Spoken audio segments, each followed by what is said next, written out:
Salam, salam outsider, le débrief commence maintenant. Le Real Madrid de Carlo Ancelotti l'emporte aujourd'hui 3-1 à l'extérieur sur le terrain d'Osasuna. Franchement, on va être très sérieux, ce Real-là est presque champion. Je dis bien, ils sont presque champions. Aujourd'hui, ils ont gagné 3-1 sur le terrain d'Osasuna. J'ai d'abord envie de saluer un joueur qui était sur le côté de Vinicius, c'est Rodrigo. Et quand j'ai vu le match de Rodrigo aujourd'hui, je me suis posé des questions à savoir, et ça revient encore une fois à la même chose qu'on se dit à chaque fois qu'on voit Rodrigo jouer sur le côté gauche. N'est-il pas meilleur sur le côté gauche? Rodrigo, à chaque fois qu'il joue sur le côté gauche, il sort des beaux matchs, que des top performances. J'ai jamais vu Rodrigo dépanner sur le côté gauche dans un match et faire un mauvais match. C'est pas possible. Rodrigo sur le côté gauche, il est dangereux. Et tu as l'impression finalement, quand tu le vois, tu fermes les yeux, tu ne sais pas c'est qui, que tu as un deuxième Vinicius dans cette équipe-là. Je suis désolé, c'est deux joueurs qui sont talentueux. Aujourd'hui, Mbappé, normalement, il joue à gauche, mais si tu y penses un tout petit peu, si Mbappé, il te fatigue ou quoi que ce soit, il fait trop le malin, t'as deux top ailiers gauche. Peut-être tu dois aller chercher un boy qui doit jouer sur le côté droit. Parce qu'aujourd'hui, Rodrigo, sincèrement, avec Benzema, en toute honnêteté, il se trouvait sur le terrain comme si Rodrigo, toute la saison, il a joué sur ce côté-là. Très belle performance de la part des Madrilènes. Il gagne 3-1. Karim Benzema est en pointe. Il est très utile dans le jeu. Il est très intelligent encore une fois. Au-delà du fait que Rodrigo a été bluffant offensivement, mais que dire s'il vous plaît de Benzema? C'est-à-dire que Benzema aujourd'hui, il ne rigole pas. Il a raté deux pénaltys, je vais venir là-dessus. Mais avant cela, la passe décisive pour David Alaba, ce n'est pas la passe en tant que telle qui m'intéresse, c'est le mouvement, le déplacement de Benzema. Je n'arrête pas de vous le dire constamment. Benzema, il est dans la surface de réparation. Les défenseurs sont là, ils traînent. Et à un moment donné, il disparaît. Il se fait oublier. Il a l'habitude de faire cela. Il est très intelligent, il est très fin. Benzema, c'est Arsène Lupin. Non, mais il est dangereux. C'est un voleur. Il est là-bas, il est collé sur le côté, tu vois. Il sait.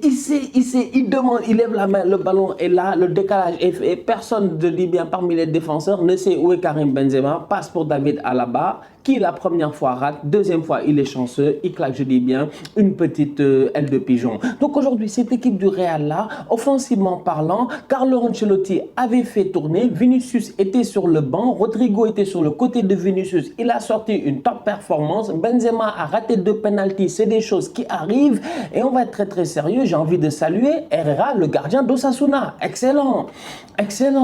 Que Karim Benzema rate un penalty, ok d'accord, mais qu'il rate deux penaltys dans le même match, alors ça je ne m'y attendais pas. Et que lors du deuxième penalty, le gardien regarde Benzema comme un tocard, il l'a regardé, il l'a traité comme un tocard, il ne l'a pas respecté. Le gardien a regardé Benzema, il lui a dit tu vas frapper de l'autre côté. Parce que le premier penalty, il a frappé de ce côté. Il a dit tu vas frapper de l'autre côté. Benzema, peut-être dans sa tête, il a tergiversé, il a plongé du bon côté. Encore une fois, il fait l'arrêt. Franchement, Herrera a été très bon. Osasuna perd un match où ils ont fatigué le Real. Ils ont quand même fatigué le Real. Osasuna, ils sont très bien rentrés dans leur match. Ils ont été très chiants. Mais ça n'enlève en rien sur le fait que cette équipe-là de Carlo Ancelotti, quand même, quand on veut et qu'on le veuille ou non, elle est capable de temps en temps d'activer un mode. On appelle ça de temps en temps le mode Champions League.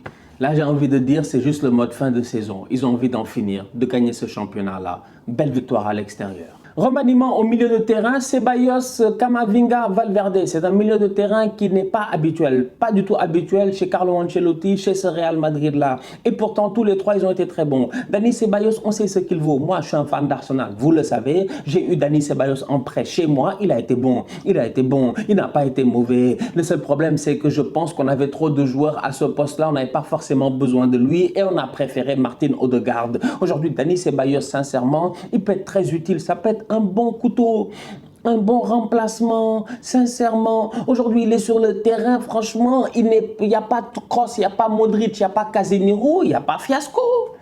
Il n'y a pas fiasco, franchement. Dani Ceballos, il fait son match. Techniquement, il est très bon, vous le savez. Ses mouvements sont intelligents. Il n'est pas bête. Il n'est pas bête, en fait. Tu sens qu'il est intelligent. Tu sens que le ballon, c'est son ami. Son seul problème, c'est de temps en temps, il se précipite peut-être à la finition. Il peut faire un décalage. Il va frapper. Et la frappe, elle n'est peut-être pas assurée. Mais Ceballos, aujourd'hui, pour un gars qui ne joue pas, on ne peut pas dire qu'il a fait un mauvais match. Que dire de Camavinga? Top performance de sa part, à mon humble avis, sincèrement. Sur le deuxième but, si je ne me trompe pas, la passe de Camavinga par-dessus, elle est magnifique, elle est sensationnelle. Franchement, elle est sensationnelle, elle est très très belle. C'est une passe d'instinct, c'est une passe de flair, c'est une passe, je dis bien, pleine de flair dont Modric, Toni Kroos seraient fiers. Franchement, Camavinga prend un carton jaune. Après 4 minutes de jeu, dans ma tête, je me dis, l'arbitre, franchement, il est méchant. Non, il est méchant parce que le carton jaune que prend Camavinga, il ne le mérite pas. Il ne le mérite pas. Il va prendre le ballon. Oui, le pied, il est un tout petit peu haut, mais tout le monde joue le ballon. Sur cette occasion-là, il prend le ballon. L'arbitre lui donne un carton jaune. Tu te poses des questions à savoir, est-ce que c'est parce que quelques jours avant, il doit prendre un carton rouge et il ne le prend pas. Et pourtant, à ce moment-là, je panique. Je me dis, Camavinga va-t-il tenir? Va-t-il rester 90 minutes? Il est resté discipliné pendant 90 minutes. Il a été bon défensivement, il a été bon offensivement, malgré le fait que pendant tout le temps où il est sur le terrain, il a une épée de Damoclès sur la tête. Ce carton rouge-là, qui peut arriver à tout moment. Mais Camavinga se gère aujourd'hui, il est bon. Valverde, pas grand-chose à dire. Comme d'habitude, il fait ses matchs. Franchement, Fede Valverde en ce moment, vu la fin de saison qu'il nous offre là, si l'année prochaine Fede Valverde n'est pas titulaire dans cette équipe-là, sincèrement, beaucoup de respect pour Kroos, Modric, Casemiro, tout ça là. Mais il va falloir à un moment donné qu'une relève se fasse. Et Fede Valverde, je pense qu'il est arrivé à maturité. Il est mûr. Il est prêt à jouer dans cette équipe-là. Souvent, on le cherche, il joue à cache-cache. On est là, Marco, t'es où? Marco, t'es où? Marco Polo, je ne sais pas. En tout cas, aujourd'hui, il s'est géré. Je parle de qui? D'Asensio. Eh ouais, il a claqué son but. Il a fait un bon match.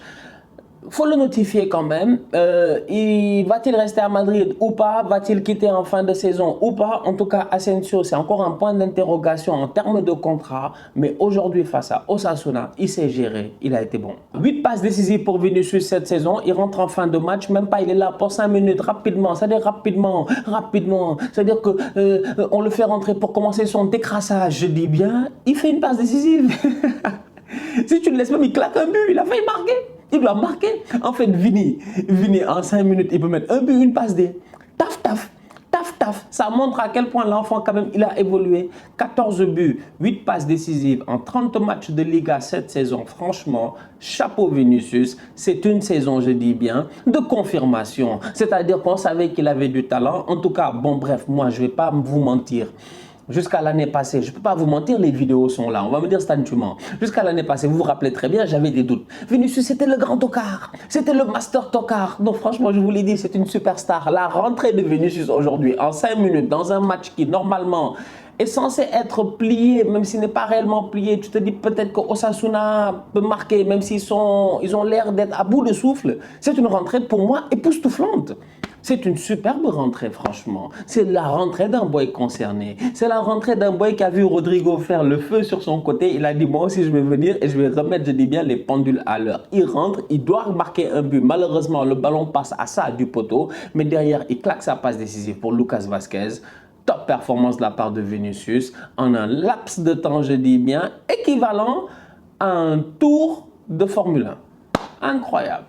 Sincèrement, respect. 6 jours de repos pour les Madrilènes, ça va leur faire du bien. Prochain match du Real dans 6 jours. La semaine prochaine face à Manchester City. C'est un match important en Ligue des Champions, demi-finale. Il va falloir que les Madrilènes soient au top. C'est la raison pour laquelle Modric, on le met au repos. Casemiro, on le met au repos. Toni Kroos, il rentre en fin de match rapidement. Bref, c'est pour dire que tous les vétérans là doivent être mis au repos. Karim Benzema est en pleine forme. Je pense que 6 jours, ça lui suffit largement. Vinicius, aujourd'hui, on l'a mis un peu au repos. Il rentre, il se chauffe un tout petit peu. Bref, le Real Madrid en ce moment, ils ont un coussin assez bien en championnat pour se permettre quand même de gérer leur demi-finale face à Manchester City assez sérieusement. Franchement.